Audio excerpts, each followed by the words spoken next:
Malamaxi scooter ang dating at more aggressive ang kanyang body and design. Ito ang Honda Click 160. Silipin natin ngayong araw. Tara!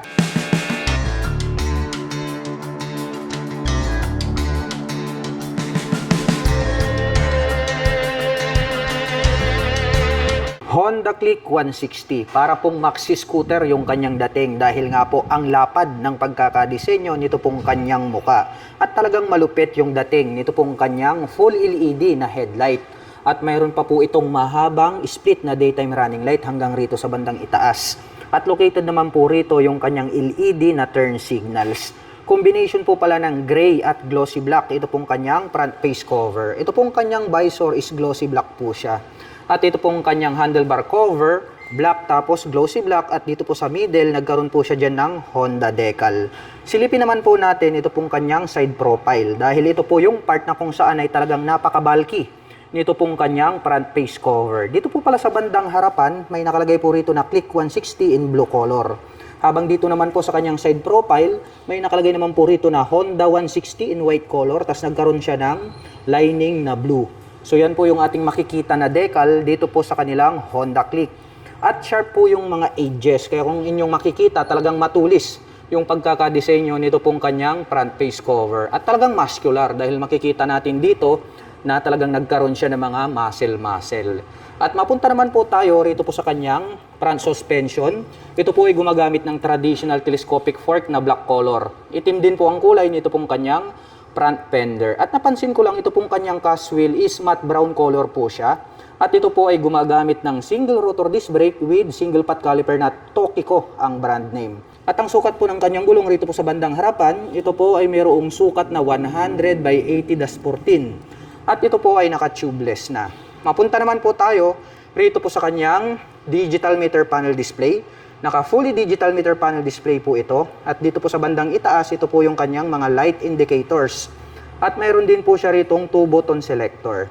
At pagdating naman po sa kanyang mga button selectors, mayroon po itong high beam and low beam, horn at ang kanyang turn signal selector.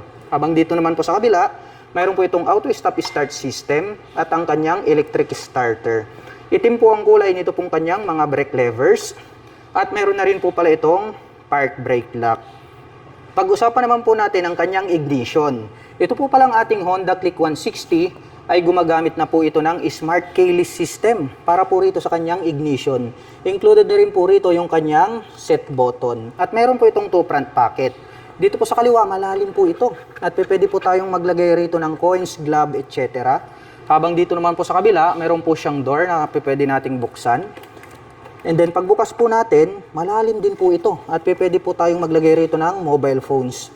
At bukod dyan, ay meron na rin po pala siyang built-in na USB Type-A port. So gagamit ka na lang po rito ng charging cable, ay makakapag-recharge na po kayo ng inyong mga dalang mobile phones at gadgets. At meron din po siyang integrated na utility hook dito sa gitna. At combination po pala ng white color at black color, ito pong kanyang pairings. At ang luwag po, nito pong kanyang gulay board. Black color po siya at may cover naman po siya na anti-slip kaya hindi ka dudulas rito. At ito pong kanyang upuan, malapad po siya. And then, malambot din po. Ayan, bumabaon yung ating kamay. Kaya more comfortable po siyang sakyan. Itim naman po ang kulay nito pong kanyang set cover. Buksan naman po natin itong kanyang upuan para masilip natin itong kanyang underseat compartment. Maluwag din po siya. Sa tansya po, kayang-kaya naman po rito ang isang half-face helmet. At bukod dyan, marami na rin po kayong mailalagay rito ng mga personal na gamit. At dito na rin po pala located dito pong kanyang fuel tank. At ito po pala ay mayroong fuel tank capacity na 5.5 liters. At mayroon naman po itong fuel consumption na 45 km per liter. Close natin itong kanyang upuan. At ang Honda Click 160 ay meron po itong 778 mm na seat height. Ngayon naman ay susubukan nating sakyan para malaman natin kung gaano nga ba ito kataas. Para po sa mga magtatanong, ang aking height is just around 5'6". At kitang-kita nyo naman, lapat na lapat yung ating paa into the ground. Kaya masasabi ko na more comfortable ito para sa mga tulad ko na 5'6" in height. At para naman po sa mga kababayan natin na hindi naman masyado katangkaran, nothing to worry about. Dahil sa tansya ko naman ay kayang-kaya po itong i-maneuver na mga 5'3" and above. Makapal po ito pong kanyang integrated na grab bar. Black color naman po siya. At ito pong kanyang side profile, ang decal na makikita natin dito ay combination po ng white, blue, and then black. At may makikita tayo rito na click na nakalagay. So before may emblem, no? Ngayon decal po yung nakalagay. At para sa akin, very attractive yung pagkakaroon niya dito ng tatlong kulay dito sa kanyang side profile. Dahil combination ito ng black, and then ang ganda ng pagkakaroon niya ng touch ng glossy white rito. More attractive po siya. And then gray color naman po rito sa bandang itaas. At ito po pala ay equipped with side stand engine cut-off switch. Once po na naka-engage itong kanyang side stand, ay hindi na po tatakbo ito pong ating scooter. Kaya safe na safe kapag mayroong side stand engine cut-off switch. At ito pong ating pillion step para sa ating back rider is alloy po siya, not fadable, so goods yan. At metal naman po na tubular black color, ito pong kanyang center stand. At ito naman pong kanyang engine CVT cover is black color po siya. At may naka-intact naman po dyan na Honda. Itim din po ang kulay nito pong kanyang airbox cover. At may nakalagay naman po dyan na ASP Plus, also known as Enhanced Smart Power Plus.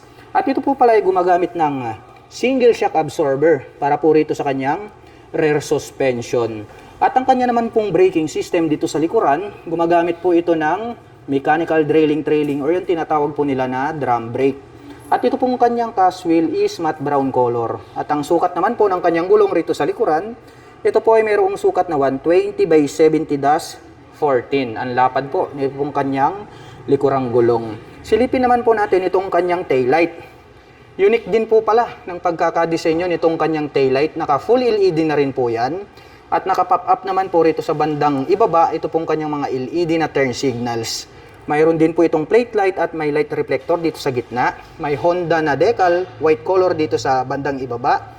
At ito pong kanyang rear fender, ang kanyang nagsisilbing plate holder. Napaka-sporty po pala ng dating nito pong kanyang stock pipe. Dahil combination po ito ng black and then gray color. At mayroon naman po itong single exhaust.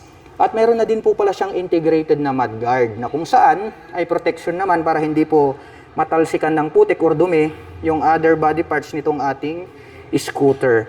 At pagdating naman po sa kanyang cooling system, ito po pala ay naka-liquid cooled. Kaya kung mahilig po kayong mag-long rides, lahat po ng mga scooter na naka-liquid cooling system ay matibay pagdating po sa mga malalayong biyahe. Kahit na ibabad nyo maghapon magdamag ay talagang maaasahan. Ito pong Honda Click 160 dahil ito po ay naka-liquid cooling system. At pag-usapan naman po natin ang kanyang engine specifications. Ang atin pong Honda Click ay mayroon po itong 157 cubic centimeter engine displacement to be exact. Naka single cylinder, single overhead cam, 4-stroke with 4 valve. At nakakapag-provide po ito ng maximum power na 11.3 kW at 8,500 RPM. Habang nakakapagbigay naman po ito ng maximum torque na 13.8 Nm at 7,000 RPM. At ang presyo po ng Honda Click 160 ay nagkakahalaga po ito ng 116,900 pesos. At kung gusto mo naman pong kumuha ng hulugan ay kailangan mo pong mag-down payment ng 8,800 pesos. At mayroon naman po itong 6,062 pesos sa loob po yan ng 3 taon.